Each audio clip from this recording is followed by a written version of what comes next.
saw gunfire coming from the hotel. Go that way, go that way, go that way. The type of weaponry and amount of weaponry in that room, it was pre-planned. My mind was like, uh-oh, and boom, shot. Everyone's telling us to run as fast as you can. Get back!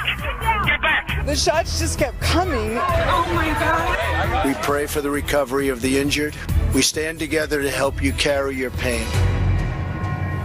Welcome to this very special edition of Water's World. I'm Kennedy, in for Jesse tonight, live in New York. Now, nearly a week after our nation's most deadly shooting, investigators are desperately searching for clues as to what could have caused gunman Stephen Paddock to open fire from a high-rise Las Vegas hotel room, killing 58 concertgoers at a music festival below and wounding hundreds more. Dan Springer is live in Las Vegas with the latest. Dan?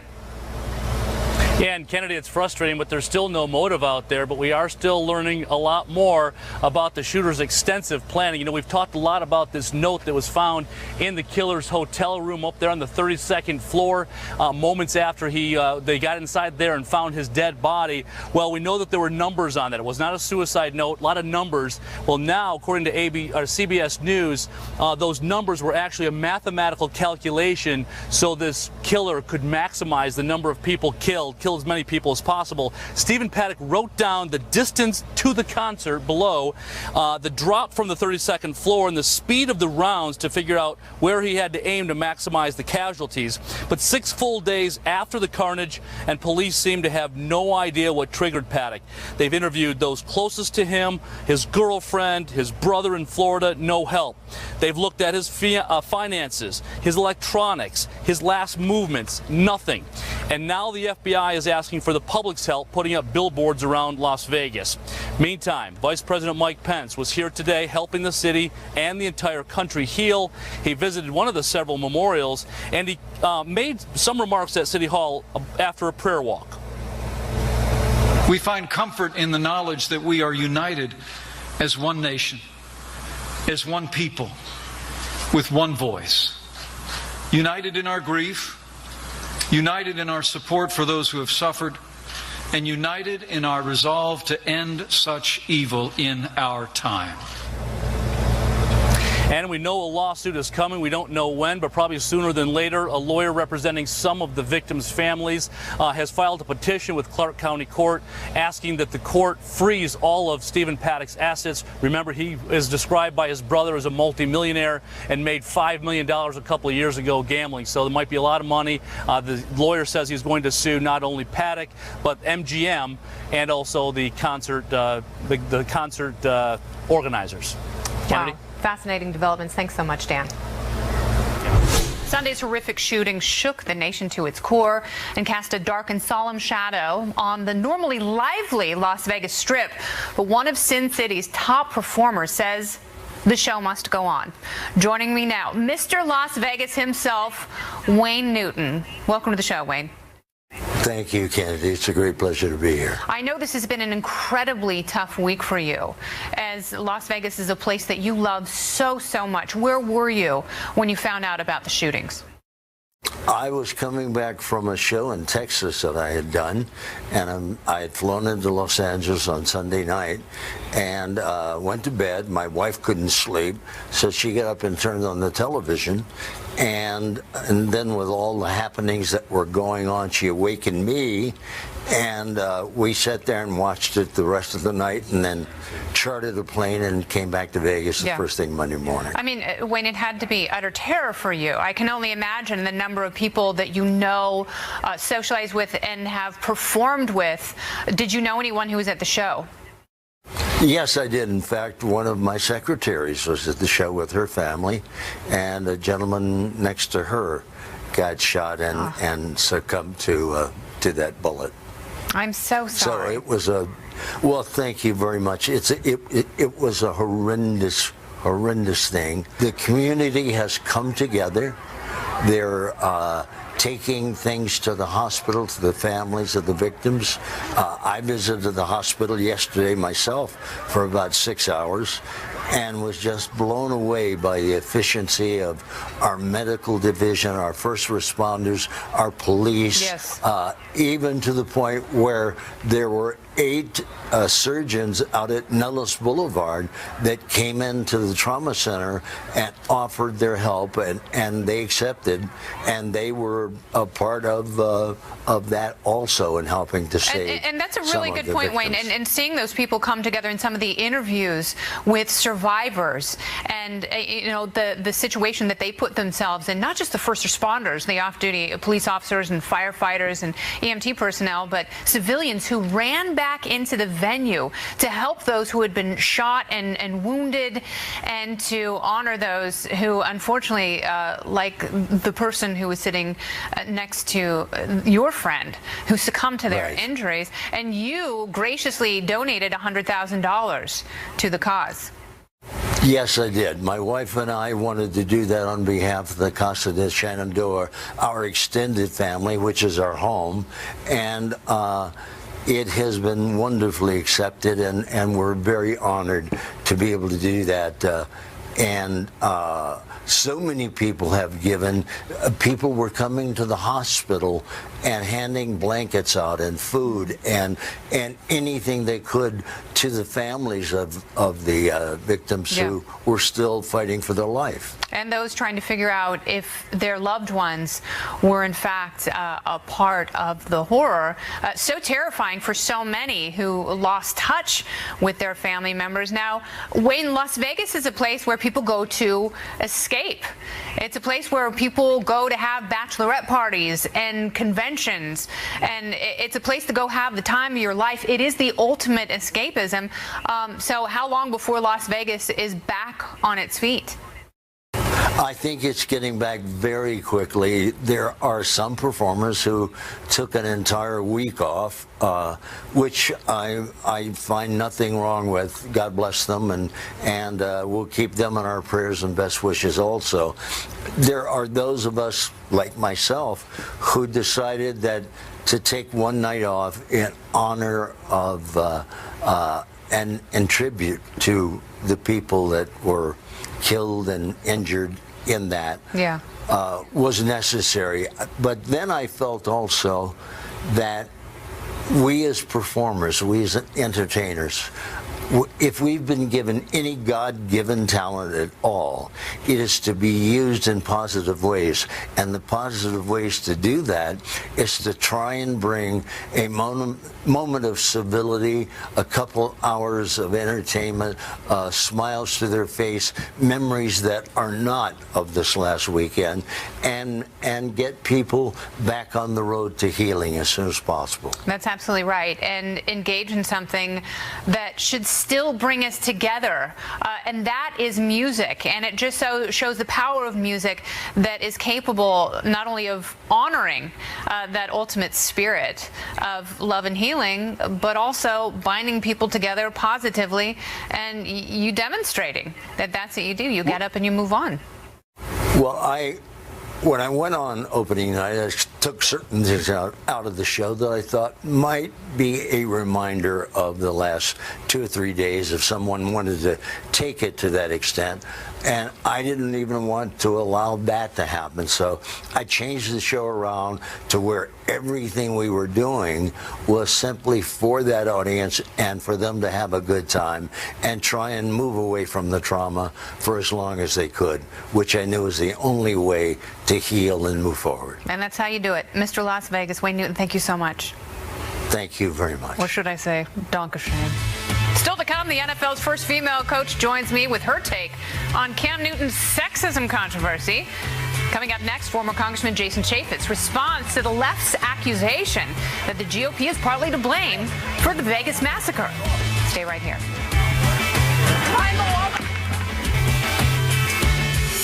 Welcome back to Water's World. I am Kennedy. Earlier this week, after meeting with top military commanders, President Trump made a comment that left everyone scratching their heads. Watch. You guys know what this represents? Well, maybe it's the calm before the storm. What's the storm? Could be the calm before the storm. What storm, Mr. President? You'll find out. Oh, mercy. And then just this afternoon, the president tweeted this cryptic message.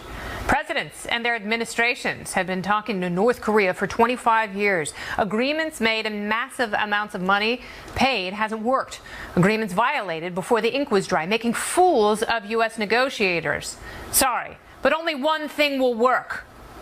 So what is the president talking about? Joining me now with his take, it's Fox News contributor and former Utah Congressman Jason Chaffetz. Congressman, welcome. Hey, Kennedy. Hi. Glad to be with you.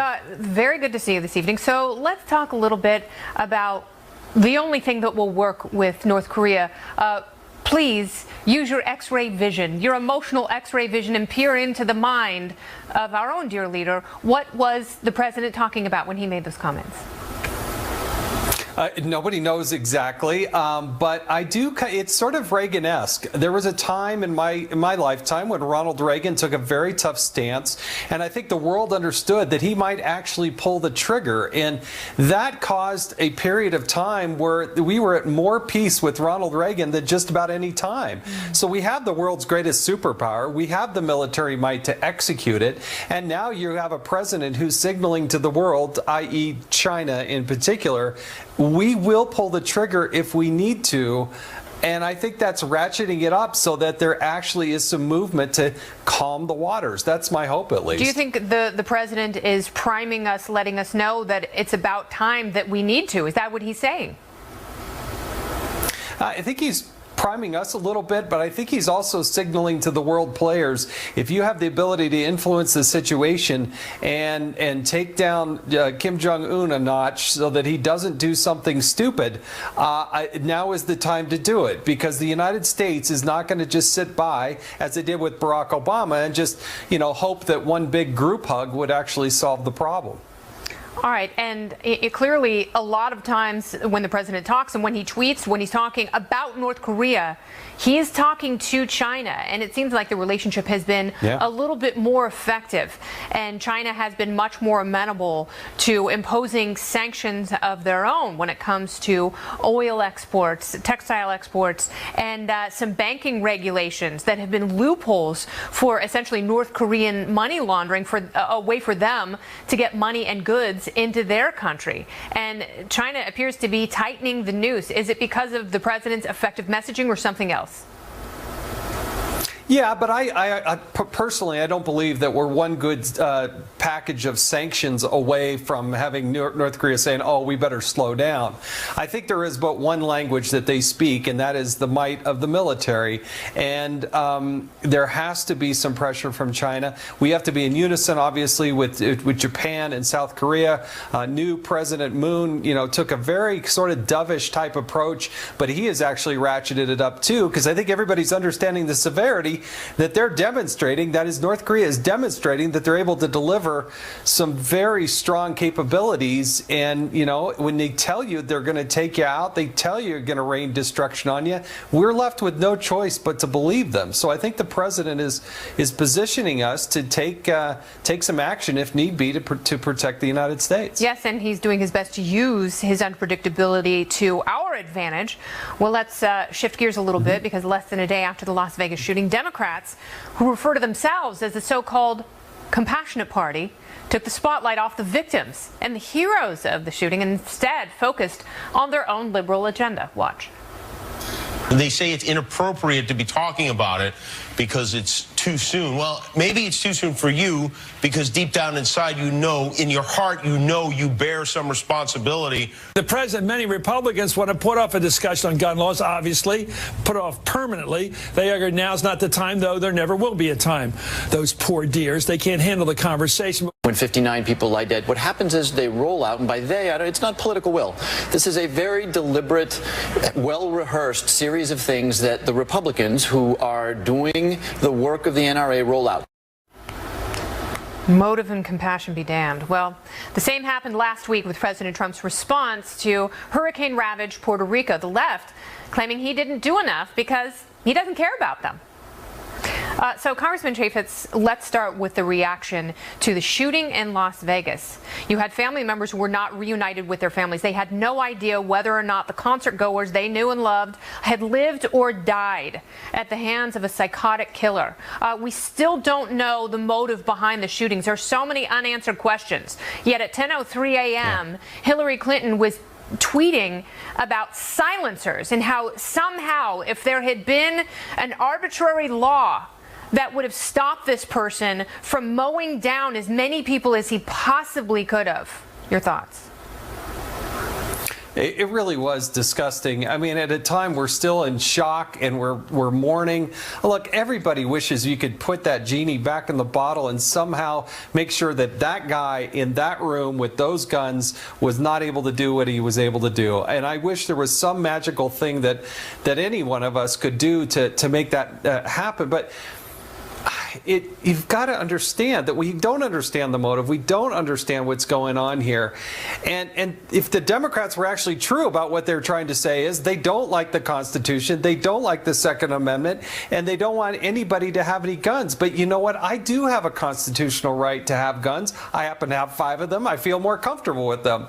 But I think the Republicans are willing to talk about a lot of different things, from mental health to how do we make the Bureau of Alcohol, Tobacco, and Firearms work better, to getting rid of these so-called bump stocks. But you had from Hillary Clinton to late night shows to this professor now at the University of Nevada, Las Vegas, saying it was Donald Trump's fault.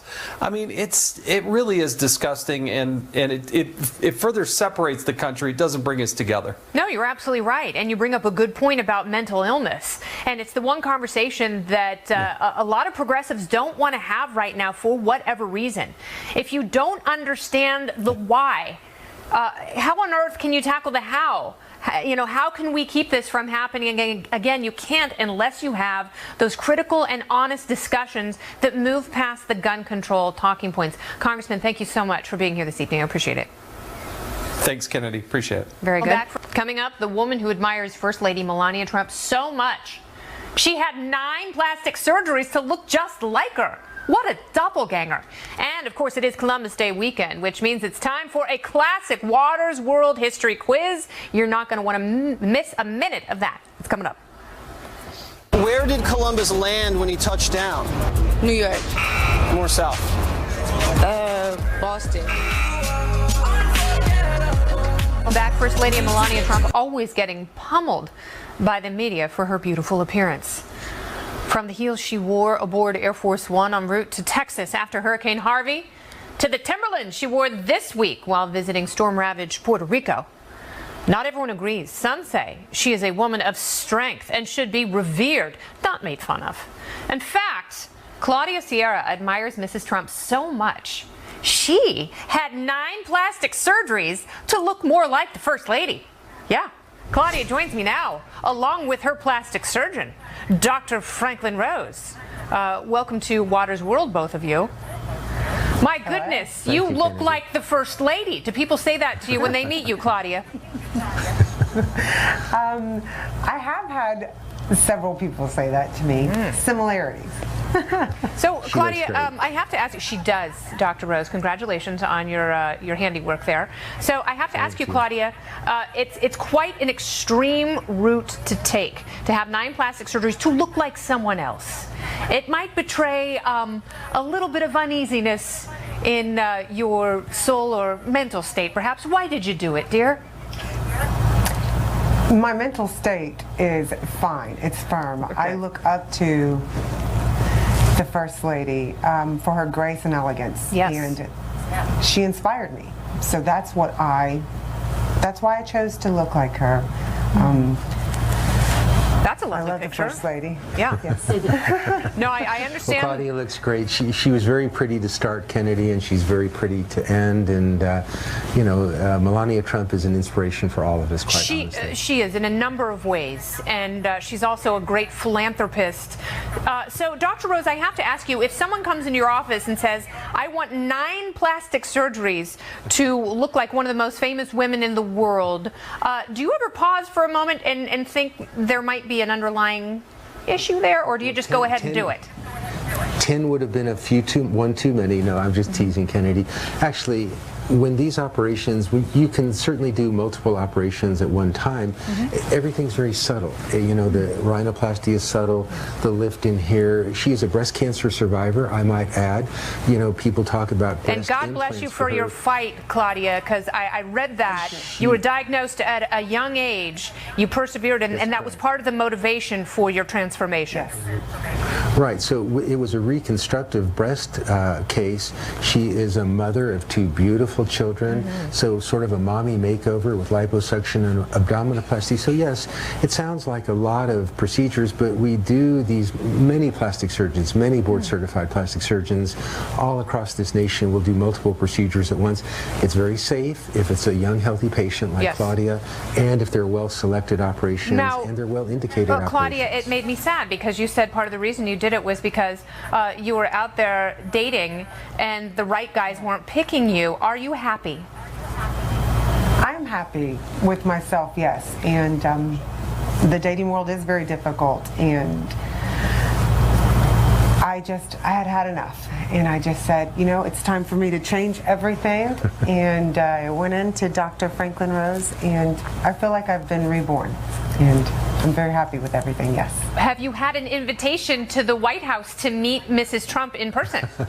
Well, maybe after this show you'll get us an invitation, Kennedy. That would be nice. Yes, I've got a direct line. But that would be nice. Some call it a back channel. I think it's more of a front channel. Well, good luck to both of you, especially you, Claudia. Thank you so much for sharing your story tonight. Kennedy, if I may just give you regards from my daughter, nothing but Erica time. Rose. Go ahead. You interviewed her on the Fox Reality Network way back when she was on The Bachelor, and she's in the studio and she sends you her best. Bless her bones. I remember her. Please tell her hello. I will. That's awesome. Absolutely. Okay, very good. So much. Thank you. Thank you. Thank you. Thank you, Kennedy. Coming up, Hillary Clinton still reeling from her election loss, now claiming President Trump isn't taking his job seriously. What? Our panel weighs in. You got to stick around for that. It's coming up.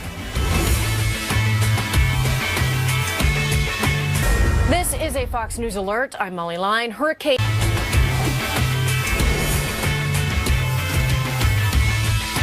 From storms to potential war, so much going on in the world. And now this. Hillary Clinton continued her What Happened book tour this week. The former Secretary of State stopped by The Tonight Show with Jimmy Fallon and once again took the opportunity to criticize the president she lost to.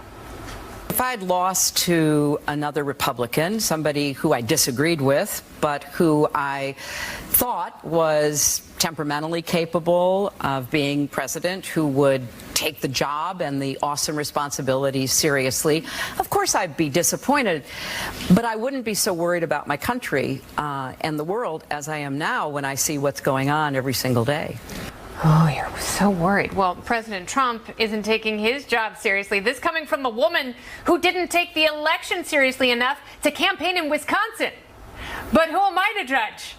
Joining me now with their thoughts on all of this, correspondent for TYT Politics, Miki Konst is here, managing editor of Olympic Media, Katie Freitas, and Fox News radio host and comedian, Ben Kissel. Welcome, everyone. Hello. Thank you. Hi, Kennedy. Hi. Good to talk to and see all of you this evening.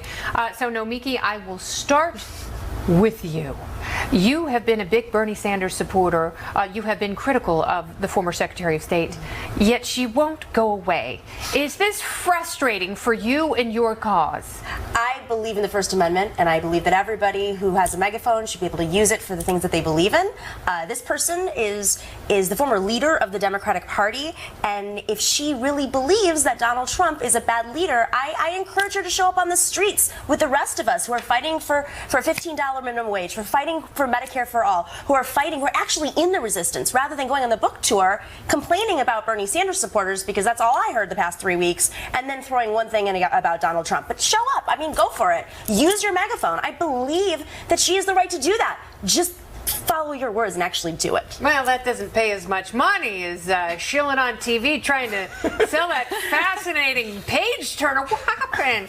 So, Katie, I will go to you next, because Republicans have to adore every time Mrs. Clinton opens her mouth and says something completely asinine or insensitive, whether it's about the president or the shooting in Las Vegas. Do you hope that she writes many sequels in order to further torpedo the Democratic Party?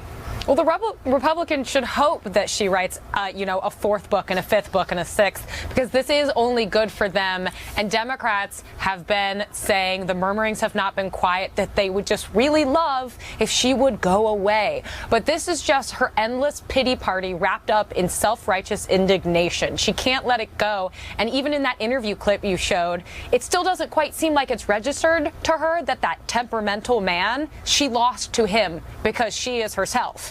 And she can't blame anyone else. All right, Ben Kissel, quickly before we have to move on, let me ask you, is the former First Lady just jealous? I don't know if she's just jealous. Hillary Clinton made the Democratic Party the party of foreign intervention. If you look at what she did with Libya, and she also made the Democratic Party the party of the wealthy. 8 out of the 10 of the most wealthiest districts in this country went for the Democrats, and that's Hillary Clinton's duty, and she gave Donald Trump an opening that he went through. He absolutely did. With the aid of Russia and James Comey. Nothing's fair, because the world hates women. And Bernie Bros. Bernie Bros. And Bernie Bros. Obviously. And Birkenstocks. Now, speaking of criticizing the president, it seems the late night hosts never miss a chance to hit the commander-in-chief. Sometimes it's funny. Most of the time, it's just predictable and nasty. And this week, they took their monologues to a whole new level while discussing gun control. Reportedly had 10 of them in his room, apparently legally. At least some of them were there legally. Why is that allowed? I don't know why our so-called leaders continue to allow this to happen. Or maybe a better question, why do we continue to let them to allow it to happen? Just be honest and tell us, this is how it is. This is how it will continue to be. Instead of saying, this isn't the time to talk about it, just say, we're never going to talk about it. Gun violence should not be a staple of American life. Some say it's too early to talk about gun control. For those victims last night, it's far too late. Nomiki, what do you make of the predictable, uncreative, and manufactured talking points that all of these leftist hosts were employing so insensitively after the tragedy? Well, just after 9/11, another horrible situation, so many different hosts took their political, their political beliefs and put them out there in the open. So I see this no different than other. It was a massacre. It was a massacre, and nothing is being done. Congress has not acted on it. The NRA is unwilling to do things that they were willing to do 20 years ago. So I think this is an opportunity for a lot of us to sit down and have a conversation with the rest of Americans, because CNN's not doing it, MSNBC's not doing it, Congress isn't doing it. Well, Katie, I want to ask you: should Congress have already passed a law this week in the wake of Las Vegas before we even know the motive of the killer? I don't think so. I would agree with Nomiki that it is important to have that dialogue, but at the same time, people are making all of these assumptions, jumping to conclusions about motives that we don't understand. We don't have all the facts. Clearly, with the bump stock, there's a lot of things that happened here, why he had so many guns, why he passed all these background checks, and people are just trying to throw things against the wall in the hopes that they can say, see, we passed a law and we helped. But these background check laws and these gun control laws, are they actually helping anything, or are they just making people feel better in the wake of a tragedy? And I think we need to take the time to find something that works. I understand that. I understand the desire to explain this and make sure it never happens again. We just have to be careful to be logical and not react emotionally to something so horrific. Now, quickly, Ben, we're talking about the Constitution. We're talking about the Second Amendment. And, of course, these late-night hosts are employing their constitutional rights. Of course, they have a First Amendment right, as Nomiki said earlier. The bump stock conversation is sort of like removing calories from a barbecue barbecue chicken sandwich by taking out the barbecue sauce. It's sort of a symbolic Band-Aid. However, I think that something could be passed with that. The genie is out of the bottle when it comes to guns. There's 310 million guns in this country. They're not going anywhere. I think this involves a cultural shift. If you look at Hollywood after 2011, or after 2000 rather, gun violence in PG-13 movies has tripled. I think we're all complicit in this, and as a culture, we need to change. Get off social media, go talk to your neighbors, and perhaps we can prevent these mass shootings going on in the future. All right, well said. No, Mickey, Katie, and Ben, thank you all so much. Great discussion. Thanks, Kennedy. Still to come, a classic Waters World Columbus Day quiz, but first, the NFL's very first female coach reacts to Cam Newton's insensitive response to a female reporter's question about football. That's coming up. Stay right here. Hey now, you're an all-star. Get your game on, go play. Another week, another controversy for the NFL as Carolina Panthers quarterback Cam Newton is facing severe backlash after making these comments to a female sports reporter.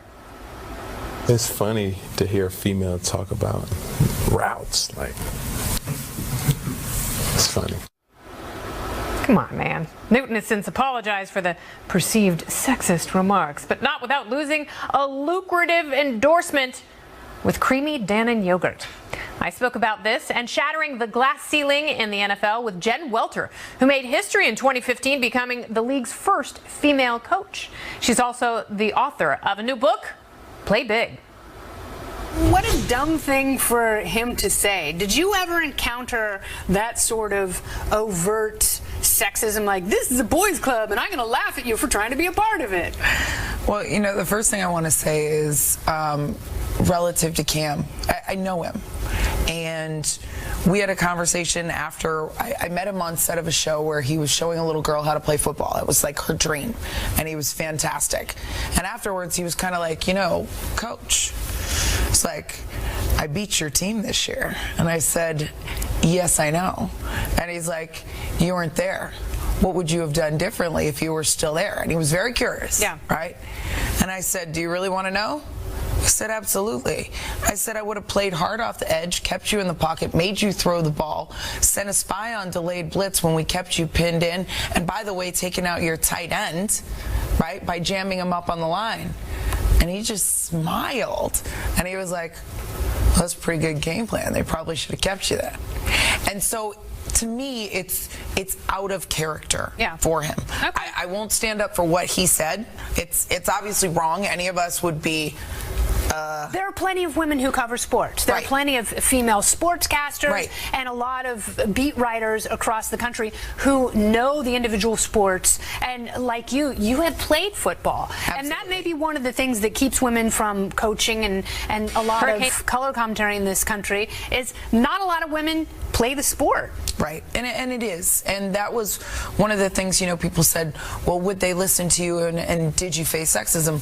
Well, those guys saw me actually as more of an insider and more similar to them and being alike than different because they knew how hard it was for me to get there. You know, some of the guys would say, oh my gosh, Coach, like we thought it was tough for us, but for you, like they knew everything about me. They knew that I had played women's football. They knew that I had played against men. And they were really actually excited and supportive. So though that comment is obviously something that we have to look at and address, I would say it is the exception, not the rule, at least in my experiences. And that's all I can speak from. Yeah, but do you think you had to work twice as hard as a woman to get into a sport where very few have cracked the glass sideline, as they call it? You know, for me, I hadn't thought of it as a possibility, and I think that that's the biggest thing. How did you get the job? I called the Cardinals on behalf of myself as if I wasn't myself. It's full-time hustle being a female, right? And that's one of those things where I say you had to work harder. But I was coaching in arena football at the time, and somebody asked Bruce Arians if he could ever see a female coaching in the NFL. And Bruce is the kind of guy who will tell you the truth. And he said the minute a woman can prove that she can make these guys better, she'll be hired. And so I called him. And I called on behalf of my head coach, you know, and coach to coach, you should talk to each other. And I kind of thought I had gotten blown off because I got to his assistant. And about 2 weeks later, I walked into practice and my head coach was just elated. He said, you will never guess who I talked to yesterday for about an hour. and it was Bruce Arians. Wow. And he was committed to making that change because he had seen, or he at least liked the idea, because one of the best coaches he would tell you he was ever around was a coach named Dot Murphy, and she was a receivers coach. And he said, you know, the fact that it hasn't gotten any better, that it hasn't changed in all these years, like, to be able to do something about that, I'd like to. Yeah, because if a man comes out, if Anderson Cooper comes out, people go, nah, who cares? If a woman is coaching in NFL football, it's much more of a surprise. It doesn't seem like it should be that way. Right. Do you want to continue to coach in the league? I love coaching. I actually was the head coach of the Australian women's national team over the summer. Awesome. Helped them field their first team, which was an amazing challenge. And then this past weekend, ran a camp with Snoop's Youth Football League. I don't know if you guys didn't know he's a huge football guy. He's a huge football fan. His son went to UCLA for a little bit. And he has his own league. But this was brand new because it was me, Snoop, and Deshaun Foster, and we did a camp for all special needs kids. And that's how you play big. Jen Welter, thank you so much. Absolutely. Appreciate it. Jen Welter, fantastic. Very interesting person. Okay, coming up next, the latest on Hurricane Nate's landfall along the Gulf Coast. Moments away. Stay here. Hurricane Nate bearing down on the Gulf Coast right now as we speak. The storm made landfall along the Mississippi River just a little while ago, packing winds in excess of 85 miles per hour. States of emergency have been declared across much of the region, including Gulfport, Mississippi, where we find our very own, very brave Phil Keating. Phil, what's happening out there?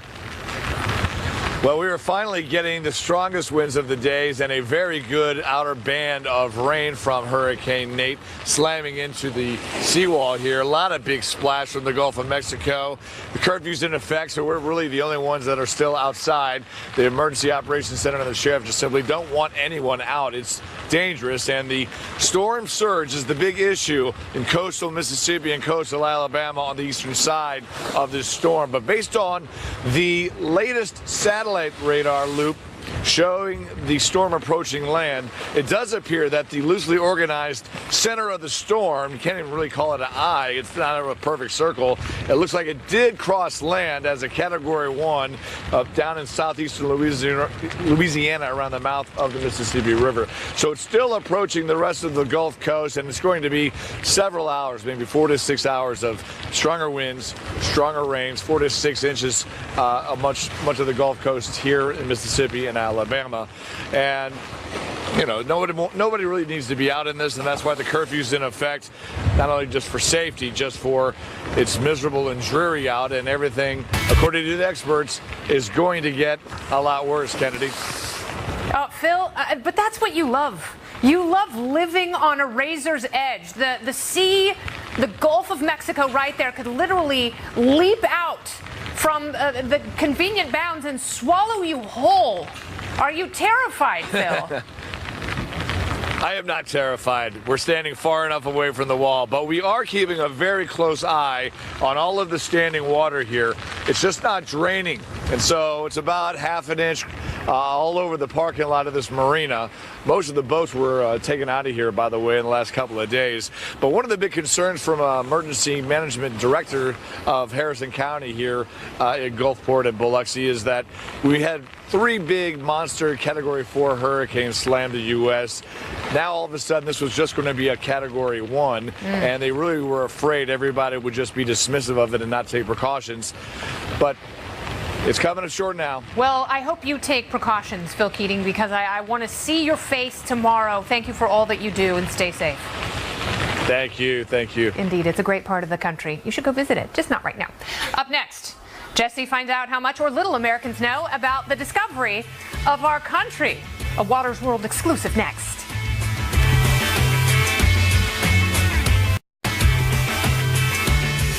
Columbus Day is just around the corner, but how much do people really know about the discovery of America? Water's World hit the streets to find out.